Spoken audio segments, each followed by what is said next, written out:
সেই দিনটা এত বিভৎস হবে, এত কঠিন হবে। আকাশের সূর্যটা সেদিন মাথার নিকটে চলে আসবে, মাথার চান্দি ফেটে মগজ বের হয়ে উতরে উতরে মগজ গলে গলে গলে গলে বেয়ে বেয়ে পড়বে। পিপাসার যন্ত্রণায় কাতর হয়ে মানুষের জিহ্বাটা বের হয়ে কুকুরের মতো নাভিস্থল পর্যন্ত ঝুলে থাকবে।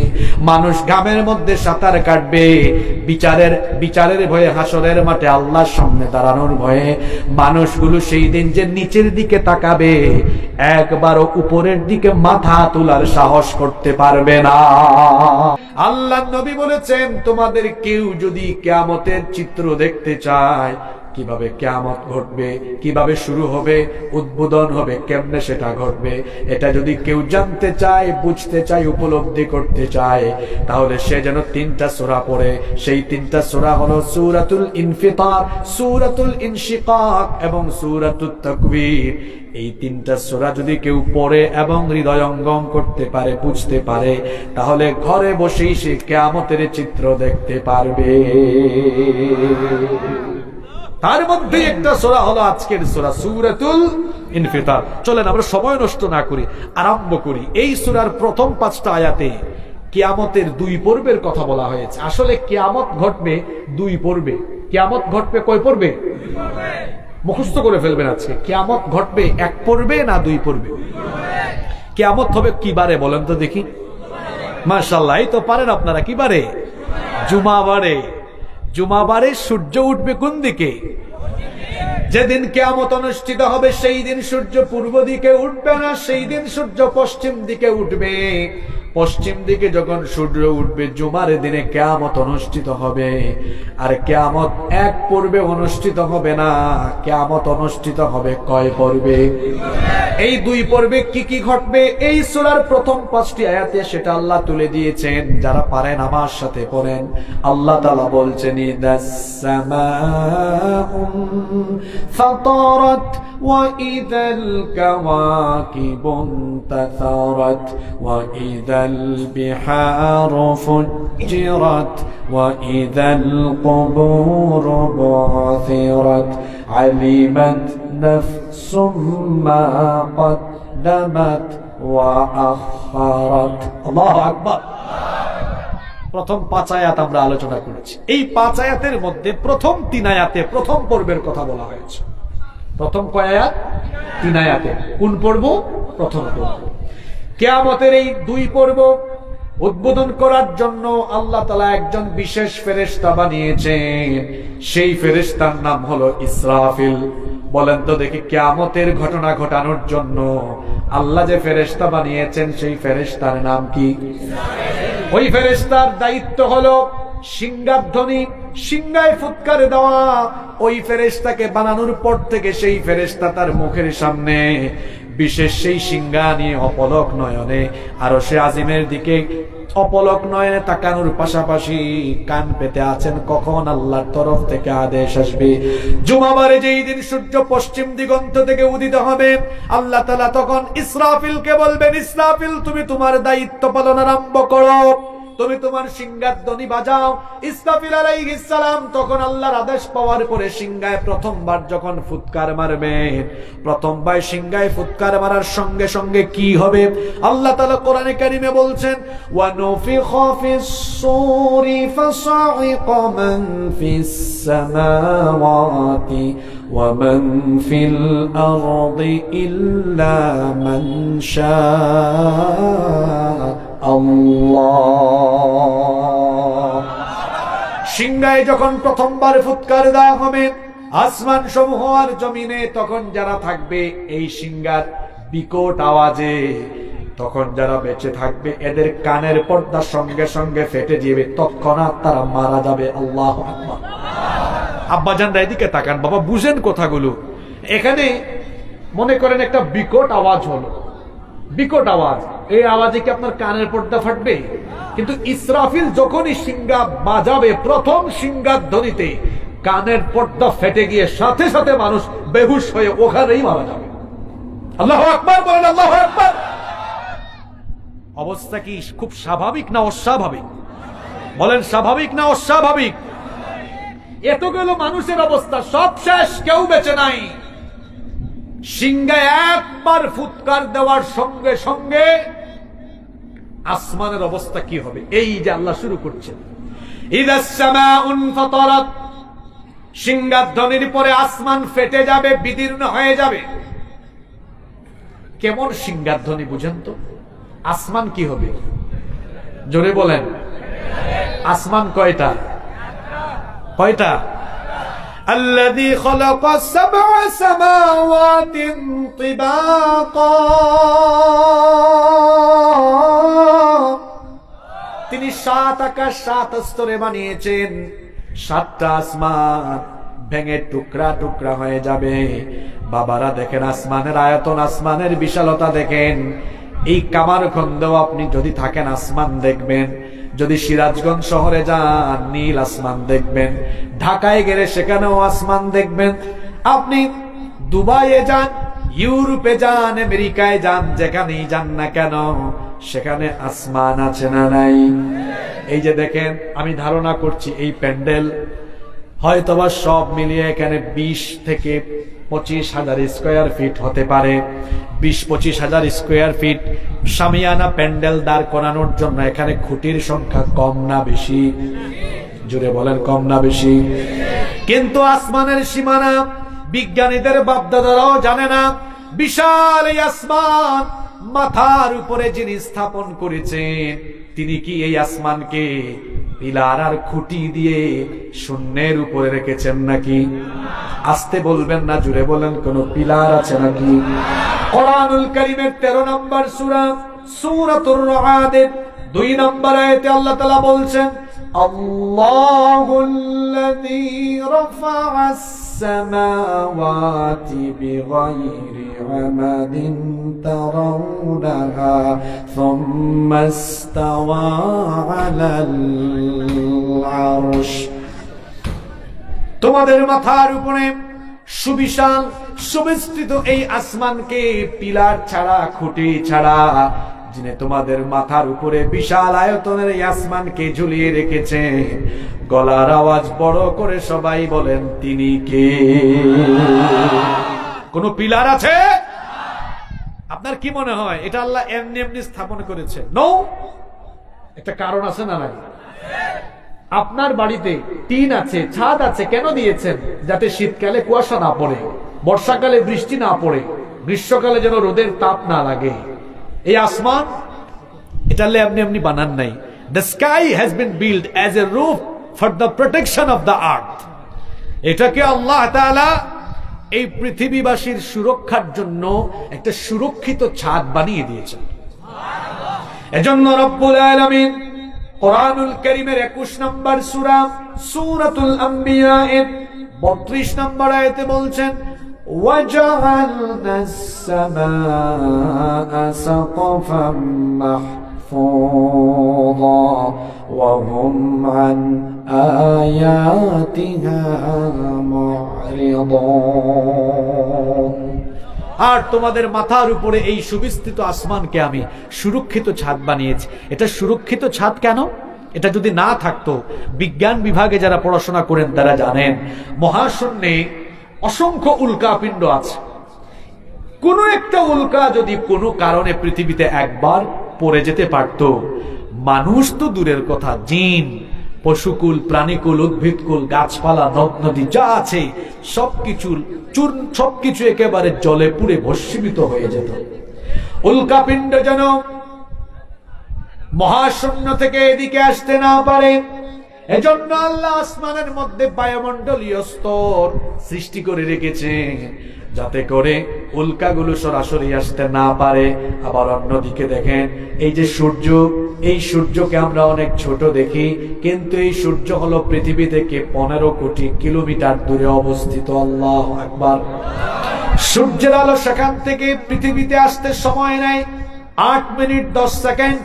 এই যে প্যান্ডেলের মধ্যে এতগুলো লাইট লাগালো, মনে করেন এই যে এখানে এতগুলো লাইট পেঁচায় দিয়েছে, আমি ধারণা করলাম, মনে করলাম এখানে, আমি মনে করলাম একটা যদি 100 করে হয়, যদি এখানে 20টা হয় তাহলে আমি ধরলাম 2000 ইউনিট। কিন্তু সূর্য আমাদের থেকে 15 কিলোমিটার দূরে, এটাকে আল্লাহ কি পরিমাণ টেম্পারেচার দিয়েছেন শোনেন। বিজ্ঞানীরা গবেষণা করে বলছেন যে সূর্যকে আল্লাহ তাআলা 1,40,00,000 সেন্টিগ্রেড তাপমাত্রা দিয়েছেন। সুবহানাল্লাহ কইতে ইচ্ছে করে না গো। আপনি 1,40,00,000 সেন্টিগ্রেড আপনি বুঝেন নাই। আচ্ছা আজকের টেম্পারেচার কত? এখানে একটা আর কথা বলে সরাই দেন, এরা বেশি ওয়াজ বুঝে। এই দেখেন আজকের টেম্পারেচার 26 ডিগ্রি। কত ডিগ্রি? সূর্যের কাছে আছে কত? 1,40,00,000 সেন্টিগ্রেড। আসছে কত এখানে? 26। গরমের কালে 40-42 যদি হয়, ইউরোপ এই আপনার মিডল ইস্টে 51-52-56 যায়, কিন্তু আছে কত? 1 কোটির উপরে। 52-56 হলে এসির ভিতরে চলে যায়। এটা যদি ফুল হিট দিত তাইলে কেউ থাকতে পারতো? আপনি কি কখনো চিন্তা করেছেন কেন এটার ফুল হিটিং আসে না? আজকের বিজ্ঞান গবেষণা করে দেখেছে আল্লাহ তাআলা ওই যে আসমানে অবস্থিত অনেকগুলো ফিল্টার স্থাপন করে আলোকে বাধাপ্রাপ্ত করার ব্যবস্থা করে দিয়েছেন। সেখানে আল্লাহ তাআলা অনেকগুলো বায়ুমণ্ডলীয় স্তর সৃষ্টি করে রেখেছেন। আজকের বিজ্ঞান গবেষণা করে সেগুলো পেয়েছে। সেখানে ট্রাপোস্ফিয়ার, স্ট্রাটোস্ফিয়ার, ম্যাগনেটোস্ফিয়ার, আইনোস্ফিয়ার, এক্সোস্ফিয়ার, এ ধরনের অনেকগুলো স্তর আছে। আমি যদি সহজ বাংলায় বোঝাতে যাই, ফিল্টার বুঝেন তো আপনারা? পানিতে আর্সেনিক আছে, বিশুদ্ধ পানি না। দেখবেন বাজারে 5 স্তরের 6-7 স্তরের ফিল্টার পাওয়া যায়। এই 6-7 স্তরে ফিল্টারিং হয়ে পানি পিউরিফাই হয়, বিশুদ্ধ পানি বের হয়। আল্লাহ ওই মহাশূন্যে অনেকগুলো ফিল্টার স্থাপন করে রেখেছেন।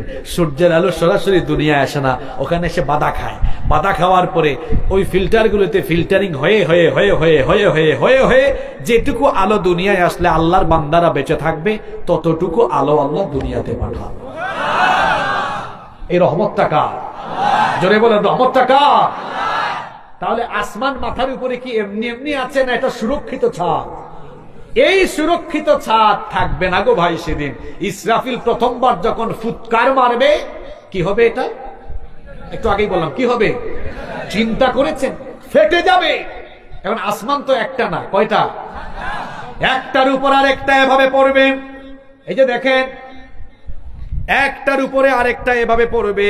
আল্লাহ কোরআনে কারিমে বলছেন, ইয়াউমা নাতউইস সামাআ কাতাইয়িস সিজিল্লি লিল কুতুব। একটা কিতাব পড়ার পরে যেমন তার পৃষ্ঠাগুলোকে গুটিয়ে ফেলা হয়, ইসরাফিলের সিঙ্গার ফুৎকারের পরে আল্লাহ আসমানগুলোকে একটার উপর একটা ঠাস ঠাস করে ফেলে দিয়ে সেগুলোকে আল্লাহ গুটায় ফেলবেন। সবগুলা আসমান শেষ। আল্লাহু আকবার। কি ভয়ঙ্কর পরিস্থিতি! এরপরে আয়াতে আল্লাহ বলছেন, ওয়া ইদাল কাওয়াকিবু ইনতাসারাত। নক্ষত্ররাজি সেদিন তারকাগুলো বিক্ষিপ্ত হয়ে যাবে, তারকাগুলো খসে খসে পড়ে যাবে। ওয়া ইদাল বিহারু ফুজ্জিরাত। সাগরকে ফাটিয়ে দেওয়া হবে। কোরআনে কারীমের 81 নম্বর সূরা সূরাতুত তাকবীরের প্রথম আয়াত থেকে আল্লাহ আরো চমৎকার করে বলছেন, ইদাশ শামসু কুওয়ারাত ওয়া ইদান নুজুমু কাদারাত ওয়া ইদাল জিবালু সুয়িরাত। সূর্যকে গুটিয়ে ফেলা হবে, সূর্য আলোকহীন হয়ে যাবে। অন্য আয়াতে আল্লাহ বলেছেন, ফাইদা বারিকাল বাসারু ওয়া খাসাফাল কমারু ওয়া জুমিআশ শামসু ওয়াল কমার ইয়াকুলুল ইনসানু ইয়াওমাইদিন আইনাল মাফার। চাঁদ এবং সূর্য নিষ্প্রভ হয়ে যাবে, টুকরা টুকরা হয়ে যাবে। সূর্য আলোকহীন হয়ে যাবে, চাঁদও আলোকহীন হয়ে যাবে। এমনকি বিরাট বিরাট সাইজের তারকা পুঞ্জ সেদিন দীর্ণ বিদীর্ণ হয়ে টুকরা টুকরা হয়ে খসে খসে পড়ে যাবে। আল্লাহু আকবার। সূর্য কত বড়! পৃথিবীর চাইতে সূর্য হলো 13 লক্ষ গুণ বড়। মানে সূর্যের ভেতরে 13 লক্ষ পৃথিবী রাখা যাবে। আল্লাহু আকবার পড়বেন না? আবার যে তারকা আমরা দেখি, সর্বশেষ অ্যাস্ট্রোনমি ম্যাগাজিনে একটা তথ্য প্রকাশিত হয়েছে। সেখানে বিজ্ঞানীরা একটা তারকার কথা বলেছেন। এটা তাদের যন্ত্রপাতি দিয়ে দেখা, তাদের গবেষণা অনুযায়ী এটা তাদের পাওয়া সর্বশেষ বড় তারকা। কিন্তু এর চেয়েও বড় তারকা মহাশূন্যে আছে না নাই? তারা ওইটার নাগাল পান নাই। যতটুকু নাগাল পেয়েছেন, এটার নাম হলো ওয়াইইউ স্কুটি। ওয়াইইউ স্কুটি। তারা বলেছেন এই ওয়াইইউ স্কুটি তারকা হলো 500 কোটি সূর্যের সমান। এ ধরনের একটা তারকা আছে নাকি? হ্যাঁ, বিজ্ঞানীরা বলেছেন যে বিলিয়ন ট্রিলিয়ন তারকা এক একটা গ্যালাক্সির ভেতরে আল্লাহ রেখে দিয়েছেন। সুবহানাল্লাহ। তাহলে গ্যালাক্সি আছে কত? বিজ্ঞানের সর্বশেষ প্রাপ্ত তথ্য মতে বিজ্ঞানীরা বলেছেন পৃথিবীতে 2,00,00,000,000,000 ট্রিলিয়ন গ্যালাক্সি এখনো তারা পেয়েছে। এত আস্তে বললেন বাবা সুবহানাল্লাহ। আপনারা কি আমার কথা বুঝতেছেন নাকি খুব বেশি কঠিন করে ফেলতেছি? এই তারকাগুলো থাকবে না, ইসরাফিল শুধু একটা ফুৎকার মারবে। এই ফুৎকারকে আপনি এমন ভাবিয়েন না গো যে এরকম না, কি আওয়াজ হইছে এটা, কি জাতের ফুৎকার? আসমান শেষ, সূর্য শেষ, সূর্যের চাইতেও 1000 কোটি গুণ বড় বড় তারকা খসে খসে বিক্ষিপ্ত হয়ে পড়বে। আল্লাহু আকবার।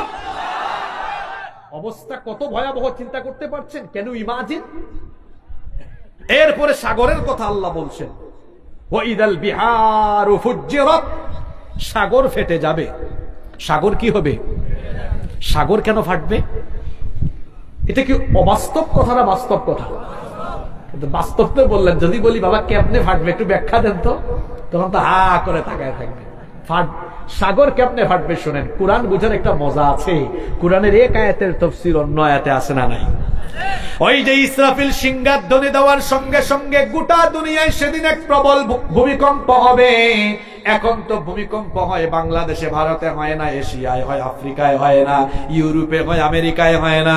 কিন্তু ইসরাফিল যখন সিংহায় ফুৎকার মারবে তখন অবস্থা এমন হবে। আল্লাহ ভূমিকম্পের নামে একটা সূরাও দিয়েছেন, সূরার নাম সূরা জিলজাল। সেই সূরার প্রথম আয়াতে আল্লাহ বলছেন, ইদা জুলজিলাতিল আরদু জিলজালাহা, যখন গোটা পৃথিবীকে প্রবল ভাবে প্রকম্পিত করা হবে।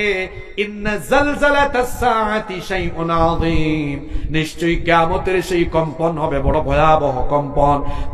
এমন ভাবে ভূমিকম্প হবে মাটি ফেটে যাবে।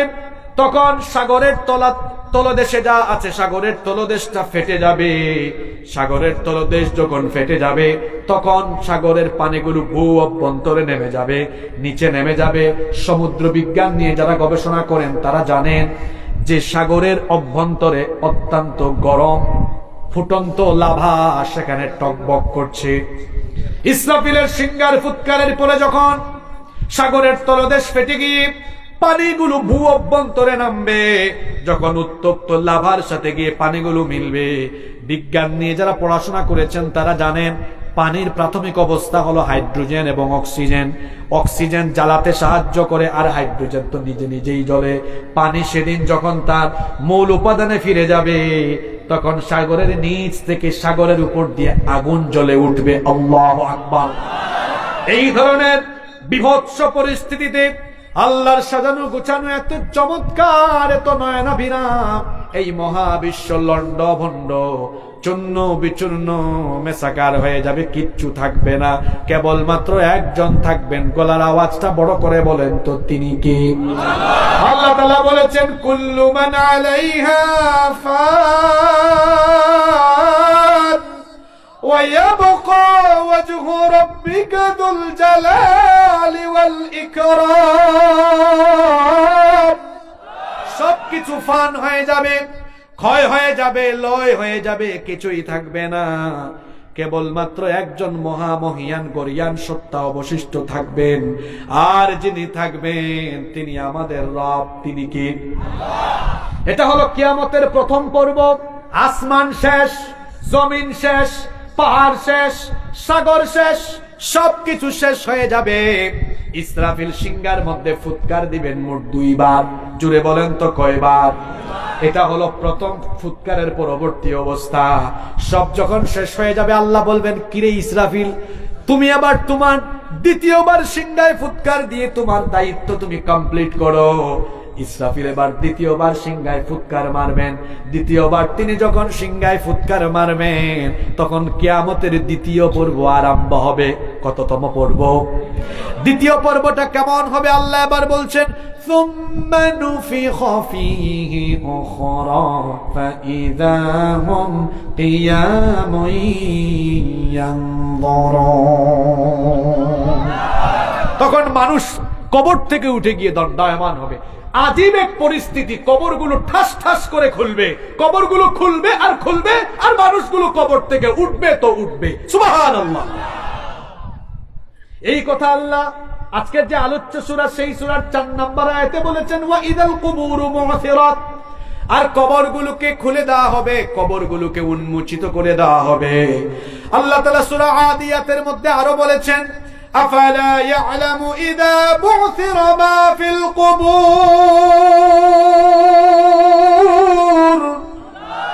মানুষ কি ওই সময়টার কথা জানে না যখন কবরকে খুলে দেওয়া হবে, কবরগুলো খুলবে, কবরগুলো উন্মোচিত হবে, কবর থেকে আপনি উঠবেন। ও আমার বাবারা, আমার ভাইয়েরা, কবর থেকে কেমনে উঠবেন? কি সুন্দর সুন্দর টুপি আর কি সুন্দর সুন্দর জামা গায়ে দিয়ে আপনারা এখানে এসেছেন, কিন্তু কবর থেকে মানুষ কেমনে উঠবে শোনেন। আল্লাহর নবী বলেছেন ইউহশারুন নাসু ইয়াউমাল কিয়ামাতি হুফাতান উরাতান গারলা, সেই দিন মানুষ কবর থেকে উঠবে উলঙ্গ, গায়ে কোনো কাপড় থাকবে না, পায়ে কোনো জুতা থাকবে না, নগ্ন পদে খালি পায়ে খতনাবিহীন অবস্থায় উলঙ্গ হয়ে হাসরের মাঠের দিকে মানুষ ছুটতে থাকবে।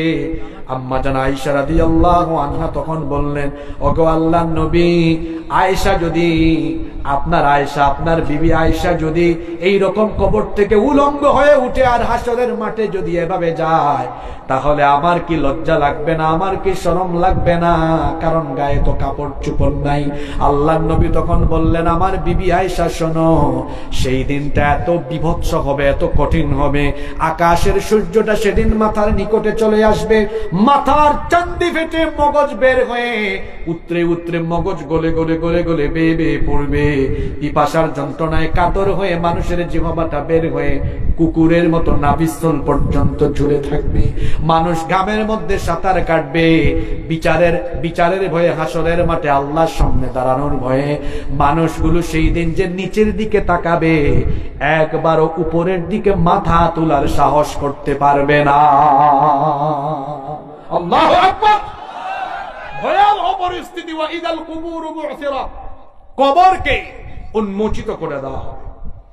কবর থেকে উঠে মানুষ ময়দানে মাহশার, হাসরের মাঠে যাবে। এরপরে কি হবে? আল্লাহ বলছেন আলিমাত নাফসুম মা কদ্দামাত ওয়া আখারাত, মানুষ তার আগের পরের সবকিছু জানতে পারবে।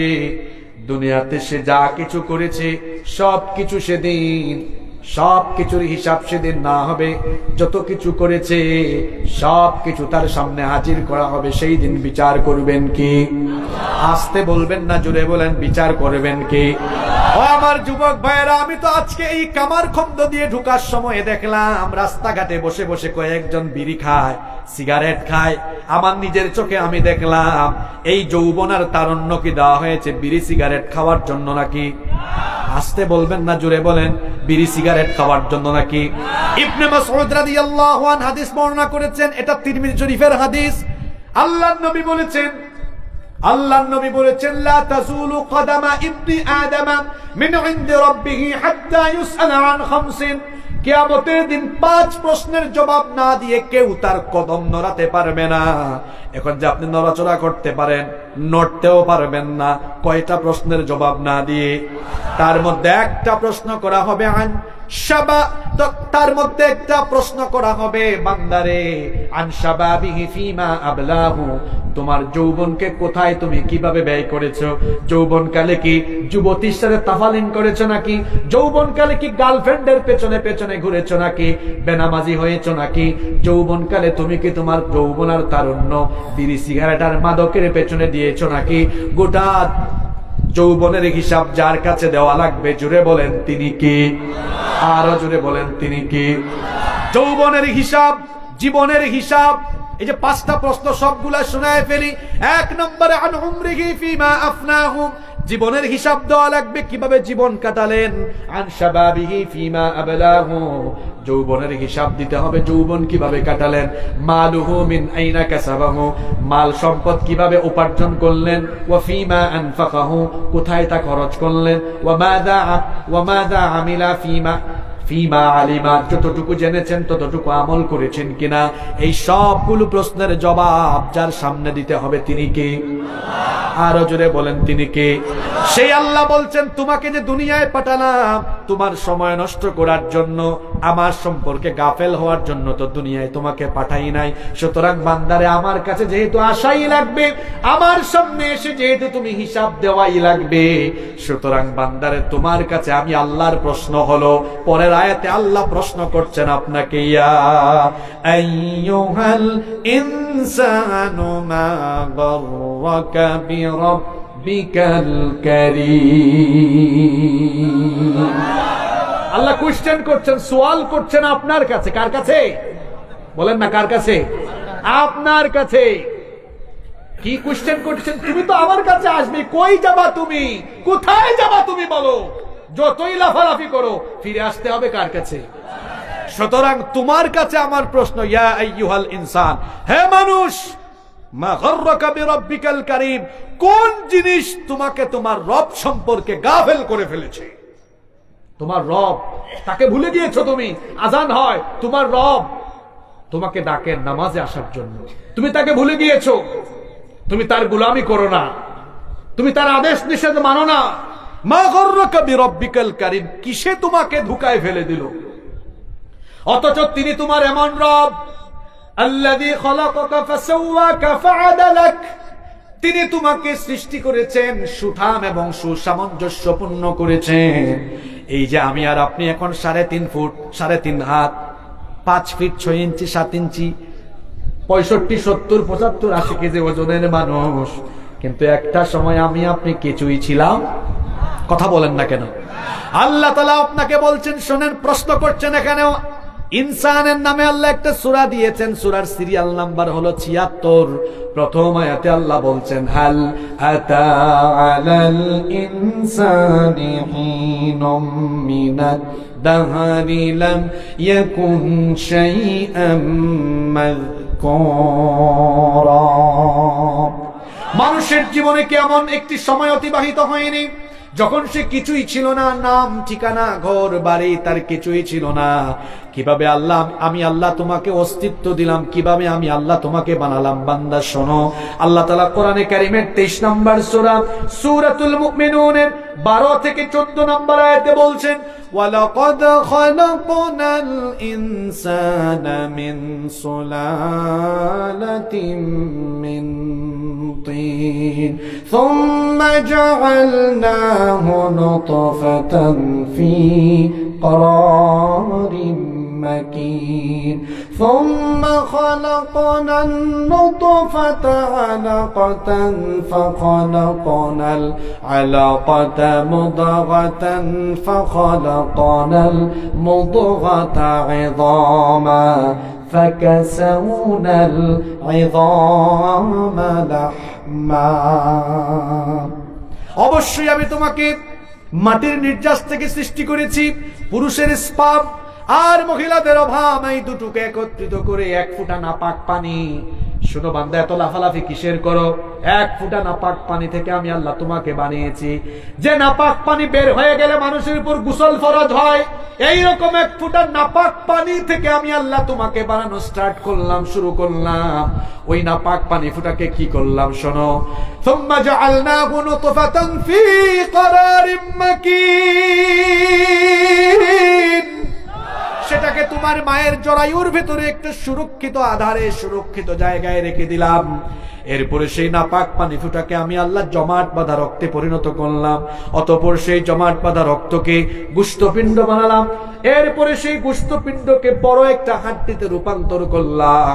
এরপরে সেই হাড্ডির উপরে গোশতের পোশাক পরিয়ে দিয়ে তোমার একটা স্ট্রাকচার দিলাম, আকৃতি দিলাম, ফেস কাটিং দিলাম, চোখ দিলাম, নাক দিলাম, ঠোঁট দিলাম, কান দিলাম, হাত দিলাম, পা দিলাম, সব কিছু দিয়ে সুন্দর একটা সুরত দিয়ে ওয়ানুকিররু ফিল আরহামি মা নাশাউ ইলা আজালিম মুসাম্মা।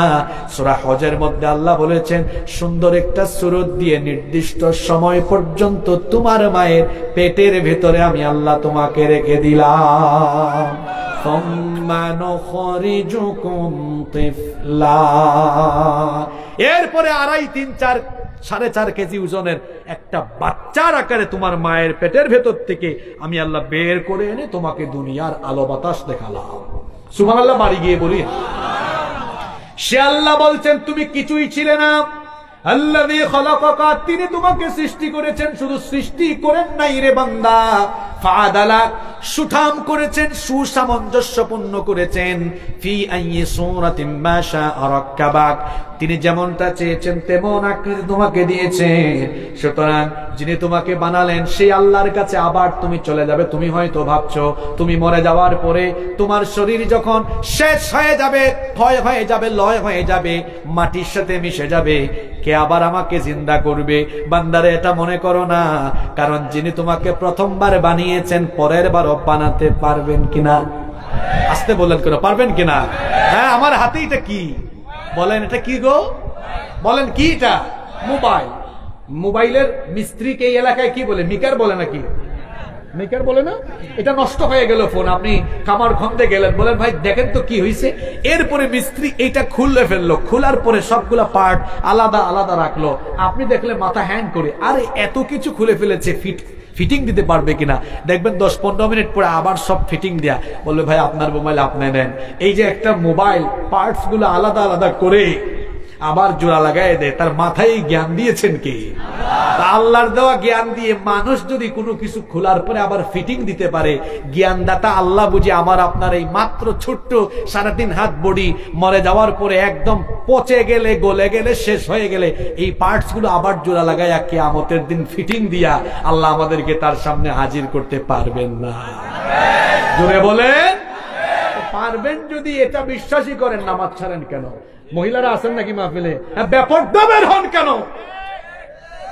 এটা যদি বিশ্বাসই করেন তো এত নাফরমানি কেন করেন? এই কথাই তো আল্লাহ বলছেন, ইয়া আইয়ুহাল ইনসানু মা গাররাকা বিরাব্বিকাল কারীম।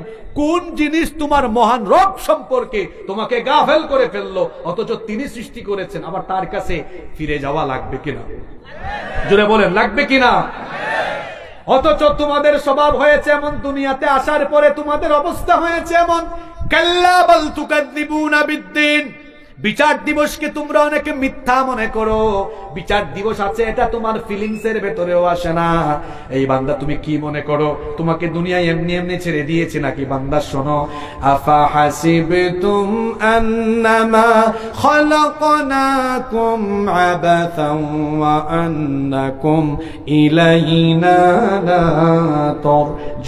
তুরজাউন।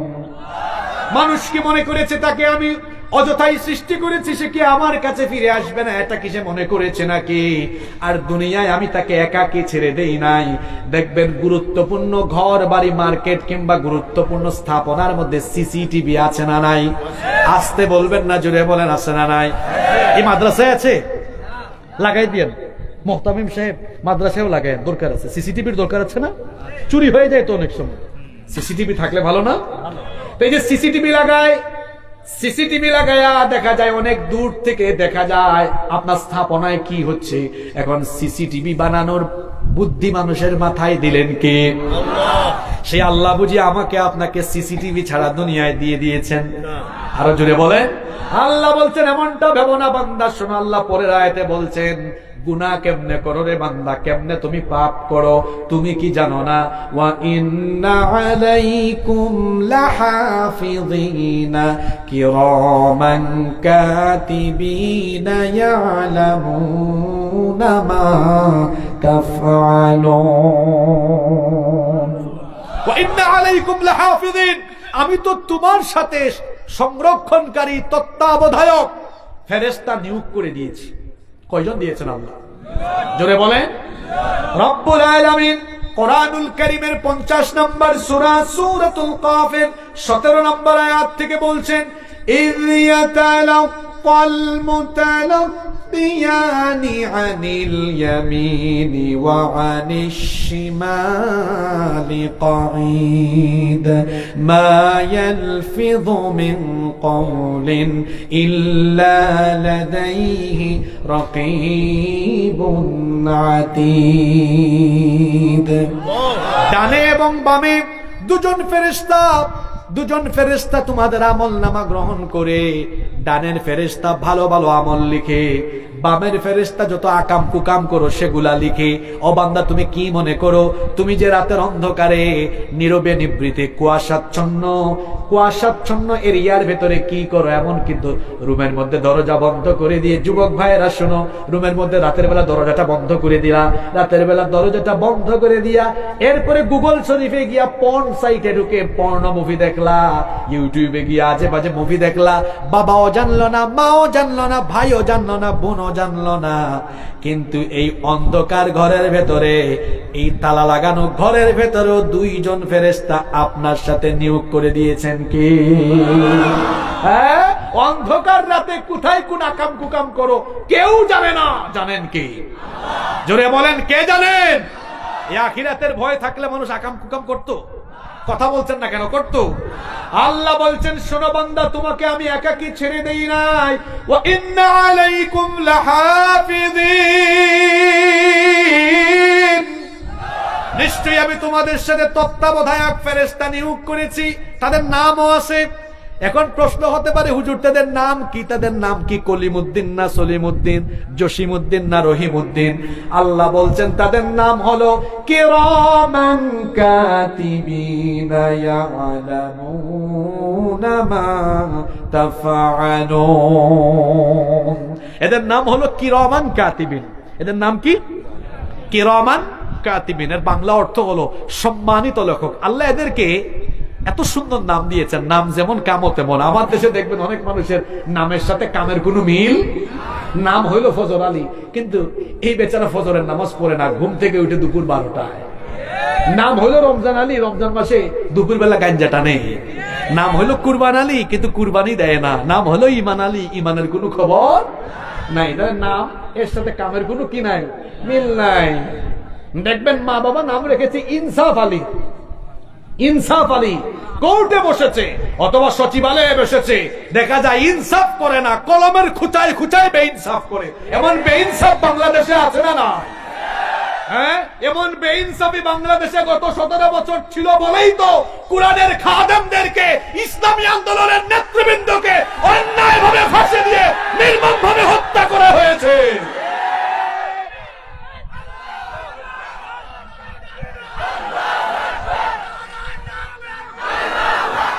এখন বাংলাদেশে জুলাইয়ের আন্দোলনে ছাত্র জনতা আওয়াজ তুলেছে, we want justice, we want justice. যারা বেইনসাফি করেছিল তাদের পরিণতি কিন্তু খুব খারাপ হয়েছে। ছাত্র জনতা তাদেরকে সাইজ করে তাদের মামু বাড়ি দিল্লিতে তাদেরকে নির্বাসিত করে দিয়েছে। এখন আগামীর বাংলাদেশে ইনসাফ কায়েমের জন্য মানব রচিত মতবাদ দিয়ে ইনসাফ কায়েম করা যাবে না। এজন্য আমি এই বাংলাদেশের অভ্যুত্থানকারী সকল ছাত্র জনতাকে বলবো, ভাই, বাংলাদেশে ইনসাফ জাস্টিস যদি কায়েম করতে হয় তাহলে ওই জায়গা পার্লামেন্ট, সেক্রেটারিয়েট আর বঙ্গভবনে আল্লাহর কোরআন আর কোরআনওয়ালা মানুষদেরকে পাঠিয়ে দিতে হবে। আল্লাহর কোরআনের আইন ছাড়া বাংলাদেশে ইসলাম, বাংলাদেশে ইনসাফ কায়েম করা সম্ভব। এজন্য আমরা আগামীর বাংলাদেশকে আমরা কোরআনের বাংলাদেশ হিসেবে দেখতে চাই। আগামীর পার্লামেন্ট হবে কোরআনের পার্লামেন্ট ইনশাআল্লাহ। আমরা এই বাংলাদেশের প্রত্যেকটি জনপদ, প্রতিটি অঞ্চল, প্রতিটি সংসদীয় আসন থেকে ইসলামের পক্ষের লোকদেরকে সংসদে পাঠাবো ইনশাআল্লাহ। রাজি আছেন তো সবাই? বলছিলাম দুজন ফেরেশতার কথা, কিরামান, জোরে বলেন কিরামান। এরা সম্মানিত লেখক, অর্থাৎ অসম্মান হয় এমন কিছু তাদের স্বভাবের ভিতরে নাই। অর্থাৎ তারা এমন লেখক, এরা পক্ষপাতিত্ব করে না যে অমুক একটু সুন্দর মানুষ, অমুকের টাকা বেশি, এখন দুই ফেরেশতা কাম করলো কি চলো আমরা অমুকের পক্ষে লিখি, অমুক গরিব মানুষ তার বিপক্ষে লিখি। এরকম পক্ষপাত, দুষ্ট আচরণ তাদের মধ্যে আসে? যদি বলেন আছে? নাই। আবার এরা কেউ করে না এমন কিছু লিখে না, কারো উপর জুলুমও করে না। আবার ঘুষ খাওয়ার স্বভাব তাদের ভিতরে নাই। আমার দেশে এগুলো আছে না নাই? হ্যাঁ, আছে না নাই? আঙ্গুল ফুলে কলা গাছ হয়ে যায়। ওই যে পুলিশে এবং র্যাবের বড় কর্মকর্তা ছিল, তার নামের সাথে কামের খুব মিল। তার নামও বেনজির, কাজও করেছে নজিরবিহীন। এবং গত 17 বছরে আঙ্গুল ফুলে যারা কলা গাছ হয়েছে, এদের চুরি চামারির চুরি, লুটপাট, দুর্নীতির খবর এখন সবার কাছে ক্লিয়ার হচ্ছে। এই জাতির ঘাড়ে তারা ঋণের বোঝা যতটা চাপিয়ে দিয়েছে, তার চাইতে বেশি পরিমাণ টাকা চুরি করে তারা বিদেশে পাচার করেছে। এই বাংলাদেশে আলেম উলামা ইসলামপন্থীরা 17 বছর জেল, জুলুম, হামলা, মামলা সহ্য করে বাংলাদেশে ছিল কি ছিল না? 17 বছর আমরা থাকতে পারলাম, আর আপনারা 5 তারিখের পরে 17 ঘন্টাও থাকতে পারলেন। কেন থাকতে পারলেন না? এর কারণ আপনারা এত খারাপ হয়েছেন, এত নিকৃষ্ট হয়েছেন, জনগণের সামনে দাঁড়ানোর মতো হিম্মত আপনাদের ভেতরে নাই। আপনারা এই দেশকে ভালোবাসতেন না। মুখে মুখে স্বাধীনতার চেতনার ব্যবসা, স্বাধীনতার চেতনার কথা বলে বলে মানুষকে স্বাধীনতার ট্যাবলেট গিলায়া খাওয়ায়া চেতনার ব্যবসা করতে চেয়েছেন, কিন্তু মূলত আপনারা ভারতের পাঁচটা গোলাম হয়ে ভারতের আধিপত্য দেশে কায়েম করার অপচেষ্টা করেছেন। এই জন্য এটা বুঝতে পেরে দেশের মানুষ আপনাদেরকে আপনাদের মামু বাড়িতে আপনাদেরকে পাঠিয়ে দিয়েছে। ওখানেই থাকেন, চট করে আসলে কিন্তু জট করে মানুষ ধরবে। কষ্ট পেলেন নাকি আপনারা? ফেরেশতাদের কথা বললাম, এটার নাম সলিমউদ্দিন না জসিমউদ্দিন? মাশাআল্লাহ, কিরামান কাতিবিন। এরা কেমন ফেরেশতা? মা ইয়ালফিদু মিন কওলিন ইল্লা লাদাইহি রাকিবুন আতীদ। তুমি যেটাই বলো, ওই যে রাতের বেলা চুপি চুপি বলে, পাশের রুমের কেউ জানে না, এই ফেরেশতা সব রেকর্ড করে। ইয়ালামুনা মা তাফআলুন, তোমরা যা করো সব জানে আর সবকিছু নোট করে। কিয়ামতের দিন আমরা যখন হাজির হব, ওই ফেরেশতাদের রিপোর্ট হাতে হাতে দেওয়া হবে, যেটাকে আমরা বলি আমলনামা। আমরা বলি এই আমলনামা পাওয়ার পরে দেখবে, হায় হায় হায়, আমি তো রাতের বেলা একাকী অন্ধকারে একা একা এমন কাজ করেছি যেটা কেউ জানতো না, এটা এই রিপোর্টে কেমনে আসলো? তখন বান্দা বলবে, মালি হাযাল কিতাব লা ইউগাদিরু সগীরাতান ওয়ালা কাবীরাতান ইল্লা আহসাহা ওয়া ওয়াজাদু মা আমিলু হাদিরা ওয়া লা ইয়াযলিমু রাব্বুকা আহাদা। মানি হাযাল কিতাব, এটা কেমন কিতাব? লা ইউগাদিরু সগীরাতান ওয়ালা কাবীরাতান ইল্লা আহসাহা, ছোট বড় কোনো কিছু বাদ পড়ে নাই, সব এখানে আছে।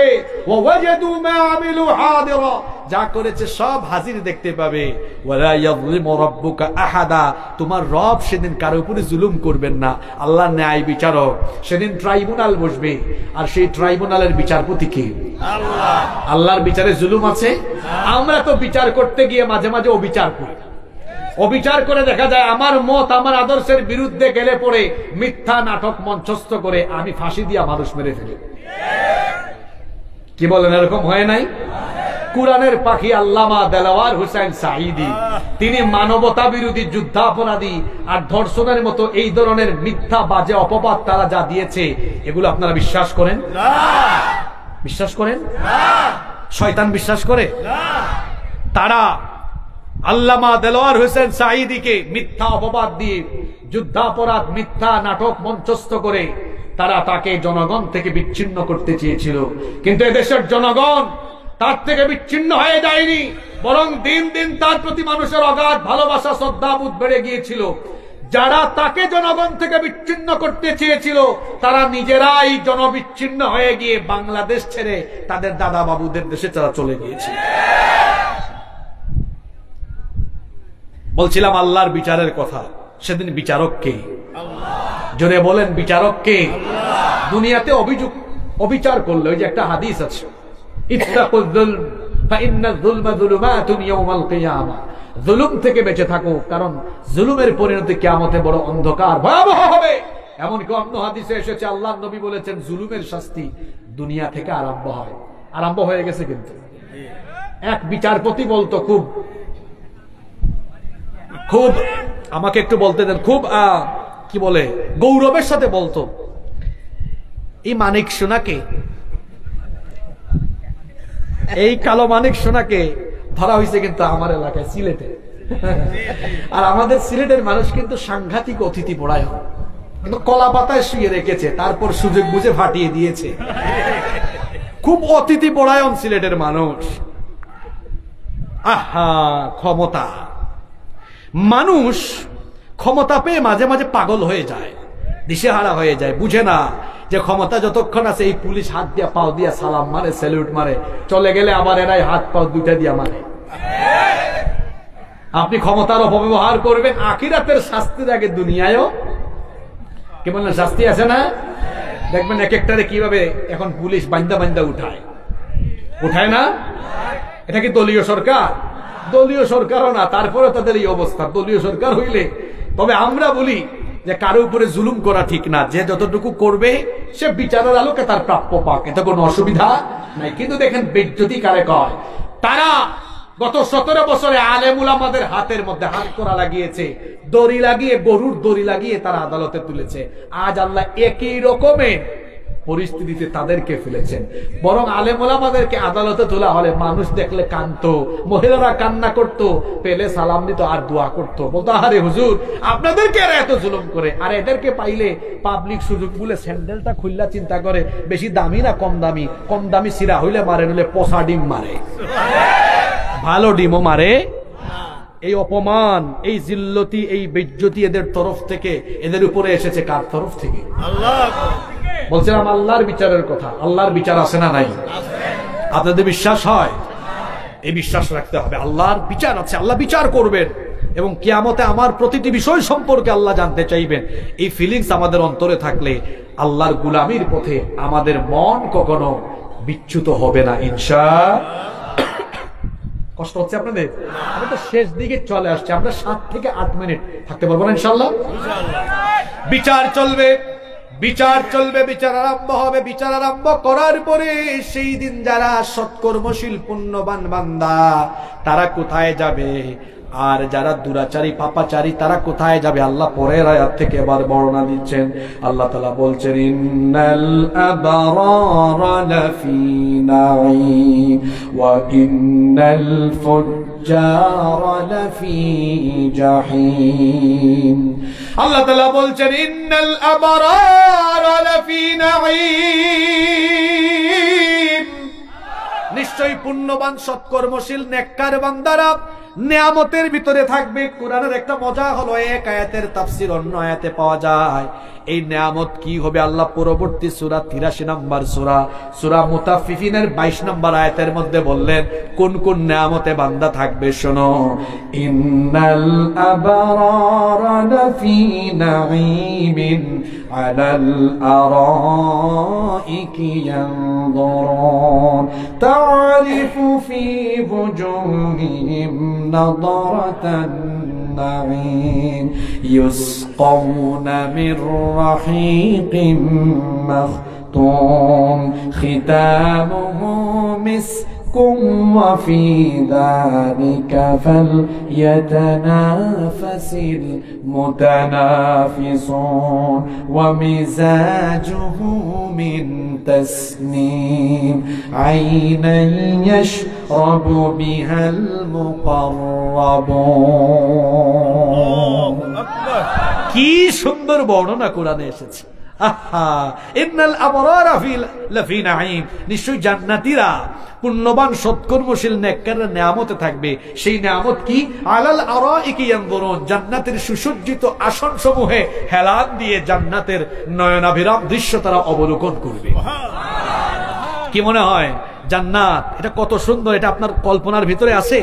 কল্পনার ভিতরে না। ওয়া ইযা রাআইতা সুম্মা রাআইতা, আল্লাহ কোরআনে বলেছেন ওয়া ইযা রাআইতা সুম্মা রাআইতা নাঈমান ওয়া মুলকান কাবীরা, বান্দা তুমি যেখানেই তাকাবে অতঃপর তাকাবে, অতঃপর তাকাবে, আবার দেখবে, আবার দেখবে, যেদিকে দেখবে সেদিকে শুধু নিয়ামত আর নিয়ামত, নিয়ামত আর নিয়ামত দেখবে। সুবহানাল্লাহ। কি নিয়ামত, কি নিয়ামত তোমার কল্পনারও বাইরে। রেস্টুরেন্টে গিয়েছো খাইতে, একটা খাবারের অর্ডার দিয়েছো, আনতে আনতে 10 মিনিট, চাইনিজ হইলে আরো বেশি, তাই না?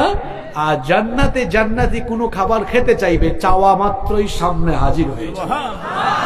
কি নেই সেখানে? সেখানে আছে ঝর্ণার কলকল ধ্বনি, সেখানে আছে বহমান ঝর্ণাধারা, মদের ঝর্ণা, আবার উল্টা পাল্টা মদ না, যেটা খাইলে বউকে মা ডাকে, আল্লাহ বলেছেন লা ফিহা গাউলু ওয়ালা হুম ইউনজাকুন। এটা পান করলে পরে মানুষের সেন্স বিলুপ্ত হয় না, এনার্জি আরো বাড়ে। এনার্জি লাগবে না? লাগবে তো। এক একজন জান্নাতীর জন্য আল্লাহ কত হুর রেখেছেন। আর হুর কেমন? আরে বাইরে ভাই, সিরাজগঞ্জের ছেলেরা মেয়েদেরকে দেখলে একটা আরেকটা কয় দেখছো মাথা ঠিক নাই, কি সুন্দরী। এই জরিনা সকিনারা কি আর সুন্দর। আল্লাহ বলেছেন ওয়া যাওয়াজনাহুম বিহুরুন আইন, হরিণীর মতো টানা টানা চক্ষু, ডাগর ডাগর চক্ষু বিশিষ্ট হুরদের সাথে আমি আল্লাহ তোমাদের বিবাহ দিব। এরা কেমন? লাম ইয়াতুমিথহুন্না ইনসুন ক্বাবলাহুম ওয়ালা জান। সিরাজগঞ্জের জরিনা সকিনার দিকে অনেক ছেলে তাকাইছে, হ্যাঁ, আর ওই জান্নাতি হুরদেরকে জিন বা মানুষ এদেরকে দেখাও নাই, স্পর্শও করে নাই। এমন ইনটেক হুর আল্লাহ জান্নাতীকে দান করবেন। সুবহানাল্লাহ। এদের সৌন্দর্য কেমন? জরিনা সকিনা দেখলে মাথা ঠিক থাকে না। আল্লাহ বলেছেন কোন একজন হুরকে যদি আল্লাহ দুনিয়ার আসমানে উকি দেওয়ার আদেশ দিতেন একবারের জন্য, সে যদি একবার উকি দিত, তার সৌন্দর্যের আলোয় সূর্য তখন ম্লান হয়ে যেত। এমন এমন সুগন্ধি এক একজন হুরের সাথে। আল্লাহ বলেছেন, আল্লাহ নবী বলেছেন, কোন একজন হুর যদি তার আঁচল একটু দুনিয়ার আসমানে নাড়া দিত, গোটা দুনিয়া মেশকের সুগন্ধিতে ভরে যেত। এই নিয়ামত জান্নাতে রেখেছেন কে? আল্লাহ বলছেন এই জান্নাতীদের তারিফু ফি ওয়ুজুহিহিম নাদরাতান নাঈম, তাদের চেহারার মধ্যে সুখ স্বাচ্ছন্দ্যের লাবণ্যের বহিঃপ্রকাশ ঘটবে। ইউসকাউনা মির রাহিকিম মাখতুম, আবুল তাবুল বোতল না, একদম খিতামুহু মিস্ক, মিস্কের সুগন্ধে যুক্ত সিলমোহরকৃত শরাব তাদেরকে দেওয়া হবে। মিজাজুহু তাসনিম, যেখানে তাসনিমের ফ্লেভার দিয়ে দেওয়া হবে। সুবহানাল্লাহ। এই রকম নিয়ামতের ভেতরে জান্নাতীরা থাকবে। জান্নাতে কোনো বুড়া মানুষ যাবে না। এই যে আমার যত বুড়া বাবারা আছেন, জান্নাতে যাওয়ার সময় 30 বছরের যৌবন নিয়ে তারা জান্নাতে ঢুকবেন। সুবহানাল্লাহ। জান্নাত এমন জায়গা, ঢুকলে আর বের হওয়া যাবে। জান্নাতে কোনোদিন ইন্তেকালও হবে না। মালাকুল মউত একবারই আসবে এই দুনিয়ায়, এরপরে তার আসার কোনো খবর থাকবে না। আর কোনো মৃত্যু নাই। সীমাহীন অফুরন্ত নেয়ামতের ভেতরে জান্নাতীদেরকে রেখে দিবেন যিনি। জুড়ে বলেন তিনি কে? ওয়া ইন্নাল ফুজ্জারা লাফি জাহিম, বেনামাজি, সুদখোর, ঘুষখোর, বেপরদায় চলে, পিতা মাতার সাথে অবাধ্য হয়, মাতা পিতার সাথে বাজে আচরণ করে, আত্মীয় স্বজনের হক মেরে খায়, জনগণের হক নষ্ট করে, দুর্নীতি করে, চুরি করে, ডাকাতি করে, লুটপাট করে, অন্যায় এবং হারামের সাথে সম্পৃক্ত হারামখোরেরা, অন্যায় আর পাপের সাথে লিপ্ত পাপাচারীরা, দুরাচারীরা। আল্লাহ বলছেন ওয়া ইন্নাল ফুজ্জারা লাফি জাহিম, এরা যাবে জাহিমে। জাহিম হলো জাহান্নামের একটা স্তর। জাহান্নামের স্তর হলো মোট 7টা। জুড়ে বলেন কয়টা? এর মধ্যে একটা স্তর হলো জাহিম। ওয়া ইন্নাল ফুজ্জারা লাফি জাহিম ফাআম্মা মান তাগা ওয়া আথারাল হায়াতাদ দুনিয়া ফাইন্নাল জাহিমা হিয়াল মাআওয়া। যারা সীমা লঙ্ঘন করেছে আল্লাহর সাথে এবং দুনিয়ার জীবনকে বড় করে দেখেছে, খাও দাও ফুর্তি করো, দুনিয়াটা মস্ত বড়, দুনিয়ায় রং তামাশা করেছে যারা, আল্লাহর অবাধ্য হয়েছে যারা, সেই জাহিমের অধিবাসী হবে তারা। এজন্য আমরা যদি জাহিম থেকে বেঁচে আল্লাহর জান্নাতের অধিবাসী হতে চাই, দুনিয়াতে নামাজি হওয়ার পাশাপাশি আল্লাহর সকল বিধিবিধানগুলো মানার দরকার আছে না নাই? আরো জোরে বলেন আছে না নাই? আল্লাহ তাআলা বলছেন জান্নাত আর জাহান্নামীদেরকে সেখানে কিয়ামতের দিন প্রবেশ করানো হবে। এজন্য আল্লাহ পরের আয়াতে বলছেন ইয়াসলাউনাহা ইয়াউমাদ্দিনি ওয়া মা হুম আনহা বিগাইবিন। ইয়াউমুদ্দিন, আপনারা বলেন না আর রহমানুর রহিম মালিকি ইয়াউমি, বিচার দিবসের মালিক কে? ইয়াসলাউনাহা ইয়াউমাদ্দিন, বিচার দিবসে জান্নাতীরা জান্নাতে, জাহান্নামীরা জাহান্নামে ঢুকবে। ওয়া মা হুম আনহা বিগাইবিন, সেখান থেকে কেউ সরে যেতে পারবে। এরপরে আল্লাহ বলছেন শোনো শোনো শোনো, বিচার দিবস সম্পর্কে কি জানো নাকি? ওয়া মা আদরাকা মা ইয়াউমুদ্দিন সুম্মা মা আদরাকা মা ইয়াউমুদ্দিন। যেহেতু কথাটা গুরুত্বপূর্ণ, এজন্য আল্লাহ 2 বার জিজ্ঞেস করেছেন তোমরা কি জানো বিচার দিবস কি? আল্লাহ নিজে প্রশ্ন করে নিজেই জবাব দিচ্ছেন। বিচার দিবসে কেউ কারো উপকার করতে পারবে না, সেদিন কারো বাহাদুরি চলবে না, কারো ফুটানি চলবে না। সেই দিন একমাত্র ক্ষমতার মালিক হবেন যিনি, তিনি কি? আল্লাহ। ইয়াউমা লা তামলিকু নাফস لنفس شيئا والأمر يومئذ لله কেউ সেদিন কারো জন্য কোনো কিছু করার ক্ষমতা রাখবে? সেদিন কর্তৃত্ব, পাওয়ার, অথরিটি যার হাতে থাকবে তিনি কে? এজন্য আল্লাহ তাআলা বলেছেন আল মুলকু ইয়াওমা ইদিনিল হাক্কু লিররহমান। সেই দিন পাওয়ার, ক্ষমতা কেবলমাত্র রহমানের হাতে থাকবে। ওয়া কানা ইয়াওমান আলাল কাফিরিনা আসিরা। কাফিরদের জন্য সেই দিনটা হবে বড় কঠিন, সেই দিনটা হবে বড় ভয়াবহ। সেই দিন সকলের ক্ষমতা শেষ হয়ে যাবে। দুনিয়ায় মানুষের কত ক্ষমতা, সব ক্ষমতার বাহাদুরি সেদিন শেষ হয়ে যাবে। আসমান, জমিন, চাঁদ, সূর্য, মহাশূন্যে অবস্থিত সবকিছু, জমিনে অবস্থিত সবকিছু লণ্ডভণ্ড, চূর্ণ বিচূর্ণ মেসাকার হয়ে যাবে। মানুষ সেদিন উলঙ্গ খতনাবিহীন হয়ে উঠবে, নগ্ন পদে হাজির হবে। সেই দিন আল্লাহ প্রশ্ন করবেন, ইয়া দুনিয়া আইনা জিবালুকি, হে দুনিয়া তোর বুকের উপরে দাঁড়িয়ে থাকা পাহাড়গুলো কোথায়? আইনা আনহারুকি, তোর বুকের উপরে বহমান থাকা নহরগুলো কোথায়? আইনা আশজারুকি, তোর বুকের উপরে থাকা গাছপালাগুলো কোথায়? আইনাল মুতাকাব্বিরুন আইনাল জব্বারুন, তোর বুকের উপরে দম্ভ পরে চলা স্বৈরাচারীগুলো, জালেমগুলো আজকে কোথায়? আল্লাহ প্রশ্ন করবেন, কিন্তু কোনো জবাব আসবে না, কারণ জবাব দেওয়ার মতো কোনো লোক সেদিন অবশিষ্ট থাকবে। আল্লাহ তখন প্রশ্ন করবেন, লিমানিল মুলকুল ইয়াউম, লিমানিল মুলকুল ইয়াউম, লিমানিল মুলকুল ইয়াউম। আজকে ক্ষমতা কার? আজকে রাজত্ব কার? আল্লাহ প্রশ্ন করবেন। আপনারা তো জবাব দিচ্ছেন, কিন্তু জবাব দেওয়ার জন্য সেদিন আমিও থাকবো না, আপনারাও থাকবেন না, কেউ থাকবে না। আল্লাহ নিজে প্রশ্ন করে নিজেই আল্লাহ জবাব দিবেন, লিল্লাহিল ওয়াহিদিল কাহ্হার। আজ কেবলমাত্র একজনের ক্ষমতা চলবে, তিনি কে? সেই আল্লাহকে ভয় করুন, সেই আল্লাহকে ভয় করুন। সেই আল্লাহর ভয় নাই, এজন্য নামাজ নাই আপনার। রাত 1টা পর্যন্ত মাহফিলে থাকে, ফজরের নামাজ কাজা করে।